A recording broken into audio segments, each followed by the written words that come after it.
Karena Juventus setelah ketahuan boroknya, ternyata mereka juga krisis, Pak. Mereka harus ngelego pemain. Level winnernya Itali tidak pernah degradasi. Inter Milan kebanggaanku.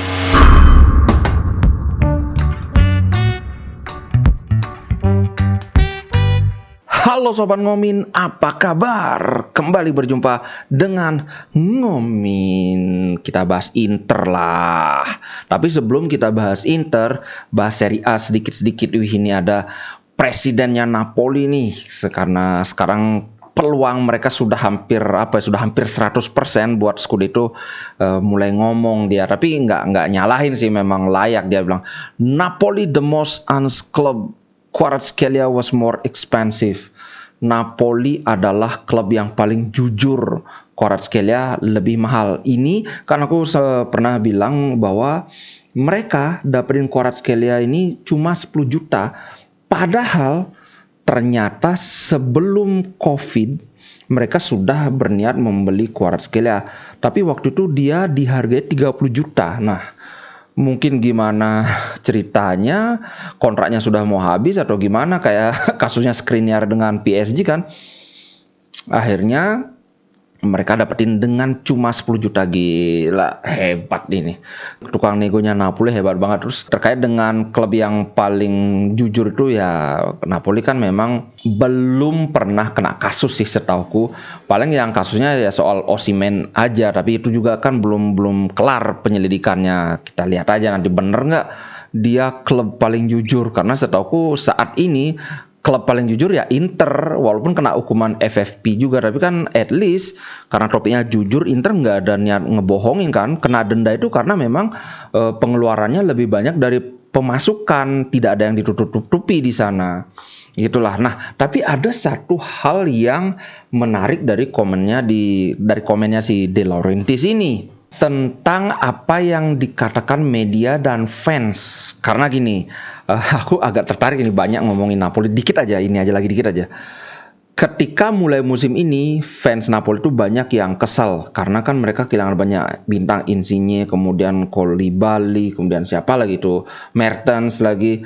Nah, sedangkan yang datang itu kan Kim Min-jae. Siapa yang tahu Kim Min-jae kan? Kemudian Kvaratskhelia, siapa yang tahu Kvaratskhelia kan? Semua terkejut, Toto hebat sekali. Nah, dia bilang fans selalu benar, tapi mereka biasanya mainnya cuma main virtual football. Ini sindirannya mantap sekali. Sedangkan kami, jajaran direksi, tahu apa yang terjadi di dalam. Jadi dari awal aku bilang bahwa Napoli akan minimal 4 besar. Karena mereka diragukan bisa masuk 4 besar aja sudah diragukan di awal musim. Toto belum sampai akhir sudah hampir 100% ini Scudetto. Angkat topi buat Napoli.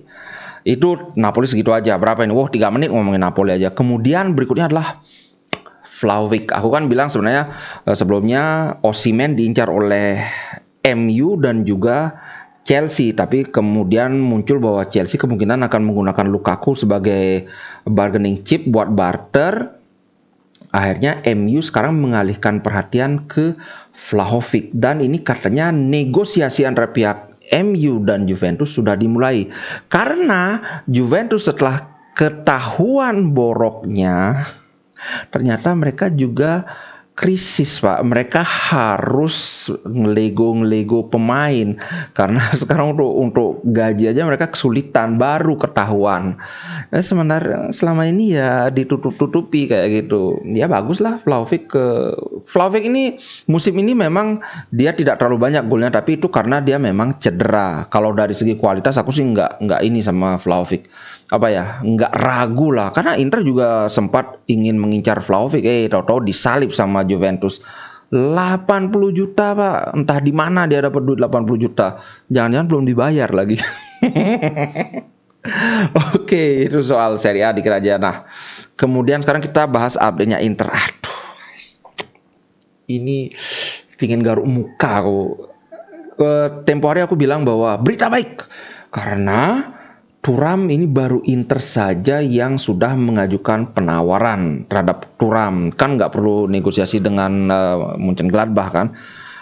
Karena ininya sudah mau habis, sudah tinggal kurang dari 6 bulan kontraknya. Tapi sekarang tahukah Anda PSG ikut-ikutan mengincar Thuram? Aduh, sebenarnya PSG itu yang diincar adalah Kolo Muani. Tapi Kolo Muani ini lupa main di mana ya. Kolo Muani di Frankfurt apa di mana? Kalau kawan-kawan lihat di Prancis ini mainnya bagus. Dia punya kecepatan, masih muda, masih 24 tahun. Tapi dia dihargai 80 sampai 100 juta. Nah, PSG nggak bisa bayar itu. Bukannya nggak bisa sih, karena mungkin mereka tidak mau mengeluarkan uang sebesar itu untuk pemain sekelas Kolo Muani. Sedangkan Marcus Thuram ini kalau dilihat market value-nya itu antara 30 sampai 40 juta, sedangkan dia tersedia dengan gratis. Kalau sudah pemainnya gratis, berikutnya ya kuat-kuatan ngasih gaji siapa yang lebih gede. Aduh, ini suram kayaknya ini. Cuma mungkin kita bisa berharap bahwa kalau Marcus Thuram ke Inter, dia hampir pasti masuk tim inti. Tapi kalau ke PSG belum tentu. Cuman di sisi lain adalah kabarnya ada kemungkinan musim depan Messi dan Neymar itu sekalian akan keluar dari PSG. Tapi ini baru gosip. Nah, jadi ini yang belum tahu, makanya aduh, agak berat ini kayaknya kalau saingannya sama PSG. Aduh, cepet, ayo gimana nih? Oh ya, banyak yang nanya gimana soal penjualan Inter Milan.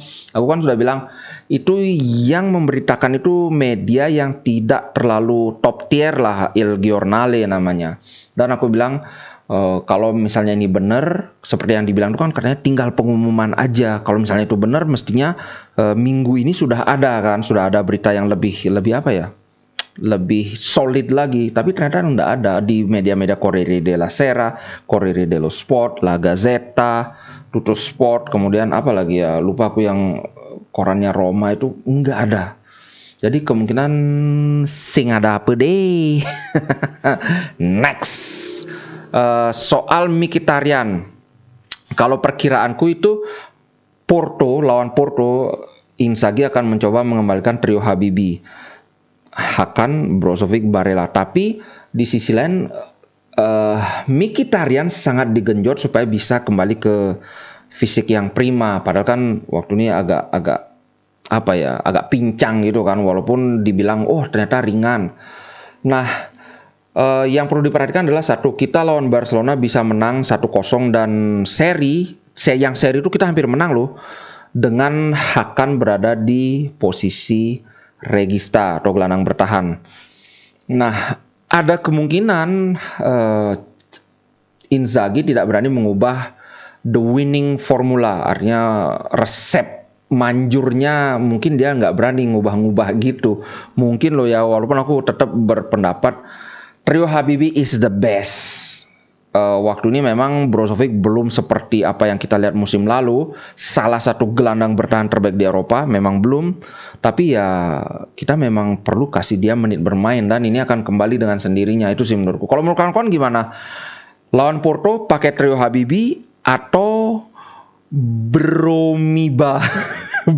Brozo, Miki, Barella. Gimana nih menurut kawan-kawan? Kalau aku sih pinginnya lihat trio Habibi kembali gitu. Oke, kita lihat aja gimana nanti. Berikutnya adalah, ini ada berita menarik. Kalau Inter bisa menembus perempat final, tembus ke perempat final, maka ini dari Champions League ini akan ada duit segar sekitar 68 juta, hampir 70 lah biar gampang ya. Nah, ini akan sangat berguna buat perpanjangan kontrak Bastoni, De Vrij, sama siapa lagi satu yang ditawari perpanjangan kontrak, aku lupa.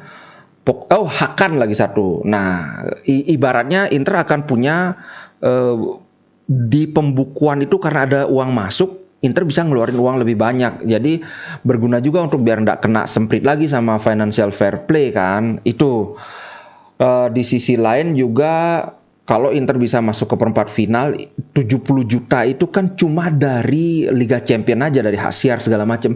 Belum lagi dari tiket kan. Itu sih, semoga jadi ini kayak motivasinya berlipat ganda gitu loh. Motivasinya ya lagi-lagi duit.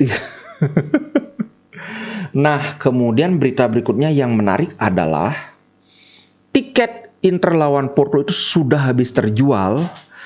Tapi ini tidak menjadi rekor pemasukan karena, tahu nggak? Ini yang bikin aku salut sama Inter. Inter memutuskan untuk harga tiket pertandingan Inter lawan Porto itu dijual lebih murah. Pertimbangannya adalah karena beberapa minggu belakangan itu ada derby Inter lawan Napoli, Inter lawan Milan. Nah, di sana fans itu kan dalam waktu berdekatan mereka udah ngeluarin uang banyak. Jadi Inter alasannya menurunkan harga itu supaya tidak terlalu membebani fans dari segi finansial. Gila.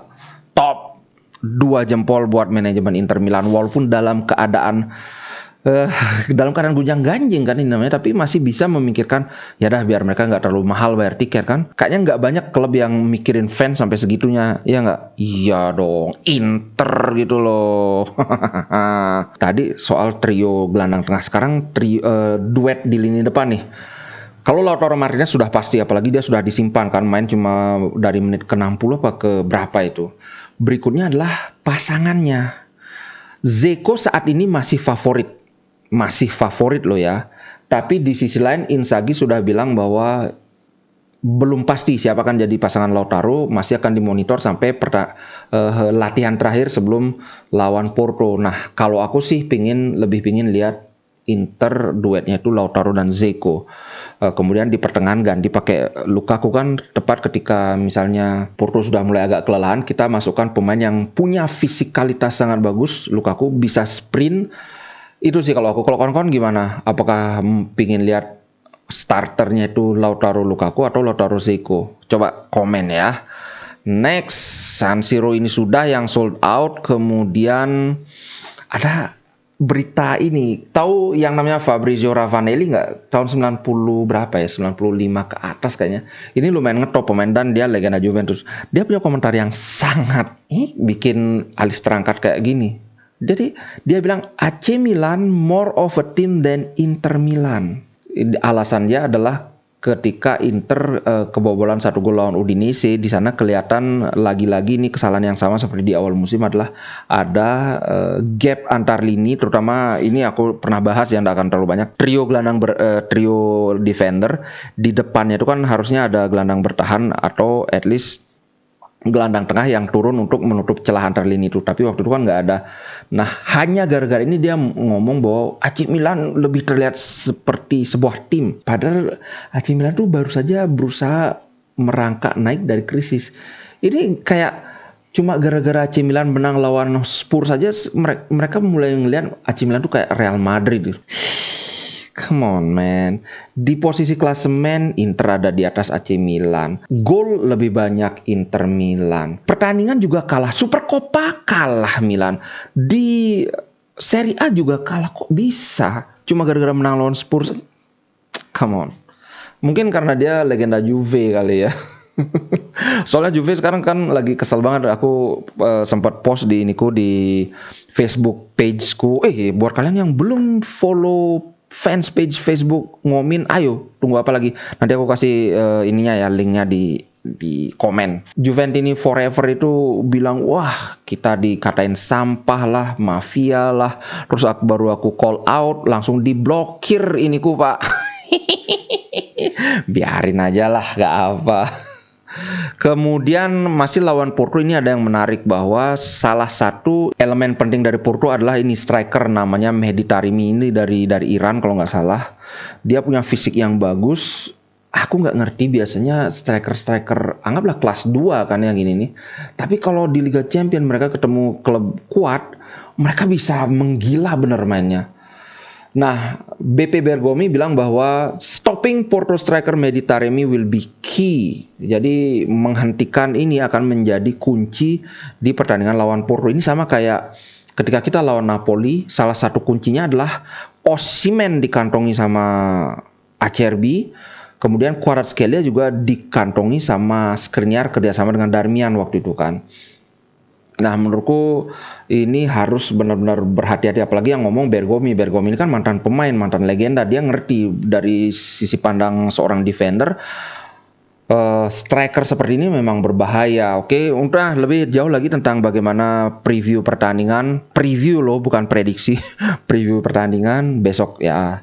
Untuk hari ini itu dulu konten ngomin. Sampai jumpa di konten berikutnya. Ciao. Inter Milan di dadaku, biru hitam warna darahku. Treble winnernya Itali, tidak pernah degradasi. Inter Milan kebanggaanku.